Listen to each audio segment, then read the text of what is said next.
Well, hi there, everybody. Good morning to you. Meteorologist Travis Klineski on this Friday morning, where it's going to be a sun-filled day today. No clouds out there, and we're going to warm up rapidly thanks to this warm front moving through. It is going to be a almost hot day out there. It kind of depends on your taste, I guess. To me, it's a little hot. It's going to be warmer than yesterday. Winds will turn northwesterly this afternoon, and they'll become a little bit stronger out there. A little breezy, maybe some gusts over 20 miles per hour. To the north, then a cold front will pass through tonight. You will barely notice it. No clouds, no precipitation. The winds, they'll turn northerly, but they'll be light enough. Like I said, you're not going to get a burst of wind or anything like that behind that front. Tomorrow, the winds will start off northerly, and for many of us, stay northerly. Out west, though, for western and southwest areas, they'll take more of a easterly tilt, and they'll be a little breezy in the afternoon. I'd say the breeziest winds will be out west. A slight increase in mainly thin upper-level clouds Saturday afternoon. Those clouds thicken up and become a little lower based as well as you get further into the night. The brighter white colors indicate lower clouds, so it's going to become partly to mostly cloudy by Sunday morning. A light easterly wind to start off our Sunday, and those clouds will keep us a little bit cooler on Sunday as well. Not today, though, with no clouds at all. Lots of sunshine, highs a few 70s up to the northeast, but other than that, it's pretty much all 80s, including the mid 80s around the Tri-Cities area. Upper 80s, might even get to 90 in McCook today. I don't think we'll hit record highs. Record highs in the Tri-Cities are in the lower 90s. I don't think we'll get there today, but it's still going to be plenty warm. Our average high today is about 63 or 64, so we're going to be up around, about 22, 23, 24 degrees above average for this time of the year. Tonight's temperatures now behind that cold front will cool back into the 40s again tonight, near 50 in Lincoln. I think there'll probably be some 30s out west, even North Platte and Ogallala. This is a model-driven graphic because it would take me forever if I did a forecast for every single town, but it's probably, I think it'll get back into the 30s again in those places there. Tomorrow's high is cooler, but still above average, mid to upper 60s up north, lower 70s in the south, maybe some mid-70s as you get closer to, and then south of the Nebraska and Kansas border. Would not rule out upper 70s down in Kansas. Back down into the 40s tomorrow night into early on Sunday morning. I wouldn't be surprised to see a couple of upper 30s out there. And then looking ahead to your Sunday with more clouds around, a little cooler, mid to upper 60s and low 70s. Not as many of those mid 70s out there, so cooling down a little bit more, but still not bad for this time of the year. So let's take a look at the rest of the forecast. The other thing I did with Sunday is I did decide to throw in a chance of rain. I've been talking about it all week long. I'm finally convinced to at least throw in a chance of some sprinkles or light rain. It won't be much, but I did throw in that chance. It's going to be a little bit breezier on Sunday as well. Temperatures bump back up on Monday. We're going to see high near 80 again, probably a little more sun as well.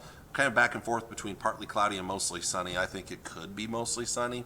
Where things really get complicated in the forecast is the Tuesday through Thursday time frame, because forecast models are very inconsistent with the timing of precipitation.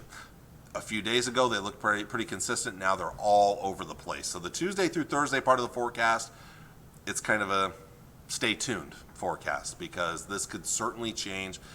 Tuesday's looking like the better chance, although some models are holding off and waiting till Wednesday or Thursday. Other models are all about Tuesday and then nothing beyond that. So where does it go from there? That's kind of the iffy part of it here. So we'll throw in chances of rain each one of those days as a cold front kind of hangs out in our area and kind of finally pushes through completely by Thursday into the end of the week. Now the other big change to the forecast models now, the long range ones, is to not go as cold at the end of next week or into the following weekend, and now keep us in the 50s instead of the 40s, which I think is a welcome thing. One, because that should prevent any of the wintry weather from making its way into our area by the time we get towards the end of next week. And I think we'd appreciate 50s over 40s anytime here. It won't be quite so cold for that final weekend of October. And that's, of course, very important, because I know a lot of towns, including the town I live in, do Halloween the Saturday before Halloween, and so if the weather's a little bit warmer there, that's always a good thing. Couple of long-range models real quick, and I'll just show you the inconsistencies. Again, quiet weather today, tomorrow. Here come the clouds and a few showers on Sunday. It's not much. It's going to be very light. Monday looks warmer, a little bit more sunshine, and then here comes the iffiness of Tuesday and beyond. And this model doesn't have much for Tuesday or Wednesday, and then brings more in by Thursday and Friday. Notice no snow here. I'll back it up. No snow, which means we could hopefully be a little bit warmer than and not have to deal with that. The GFS model is a lot different. It's quiet the next couple of days, and then a few more clouds and a little light rain on Sunday. So that's why I included that small chance. Monday, So even there, it's a little bit iffy. Could we see a little light rain or not? Notice, though, it doesn't show any clouds, so the chances of rain are pretty limited, though. But then it does show the rain Tuesday, Wednesday, maybe even into Thursday here. And then this one is a little colder and still has the snow out west.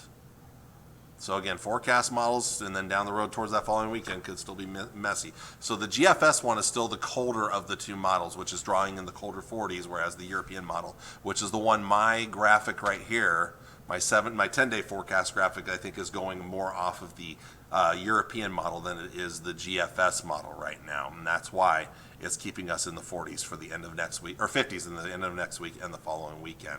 So that said, this could still certainly change.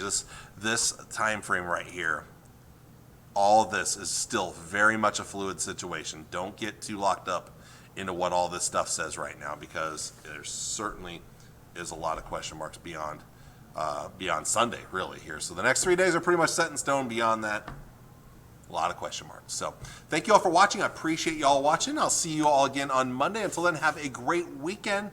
Talk to y'all later. Bye.